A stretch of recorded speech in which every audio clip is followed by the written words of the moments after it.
এ candy kingdom. Julia ও Henry দুই ভাই বোন তাদের পুরনো খেলনা নিয়ে খেলা করছিল যখন হঠাৎ পুরনো আয়না ঝলমল করে উঠল। কৌতূহল হয়ে তারা আয়নার ভিতর দিয়ে ঢুকে পড়ল এক নতুন রাজ্যে, যা পুরোপুরি ক্যান্ডি ও চকলেট দিয়ে তৈরি।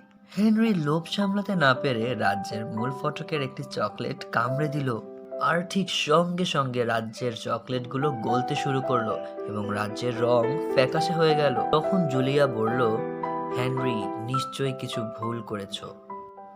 ঠিক তখনই রাজ্যের রক্ষক, বন্ধুত্বপূর্ণ জাদুকর ক্যান্ডিগার্ড তাদের সামনে হাজির হলেন। ক্যান্ডিগার্ড তাদেরকে বললেন, শিশুরা, তোমরা রাজ্যের মূল কাঠামো ভেঙেছো। তোমাদের লোভের শাস্তি হলো রাজ্যটি গলে যাবে যদি না তোমরা একটি ধাঁধার সমাধান করো। ধাঁধাটি হলো, আমার শরীর বরফ দিয়ে তৈরি, আমি ক্যান্ডি গাছের ফল, আমি যতটাই মিষ্টি ঠিক ততটাই ক্ষণস্থায়ী, আমি কি?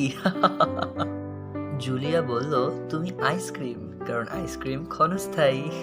আর ঠিক সঙ্গে সঙ্গে রাজ্যের মূল জাদু ফিরে এলো, আশপাশ চকলেটে পরিপূর্ণ হয়ে গেল। ক্যান্ডিগার্ড তাদের পুরস্কার হিসেবে অনেক ক্যান্ডিস ও চকলেট দিল এবং তারা নিরাপদে আয়নাপথ ধরে নিজেদের ঘরে ফিরে এলো।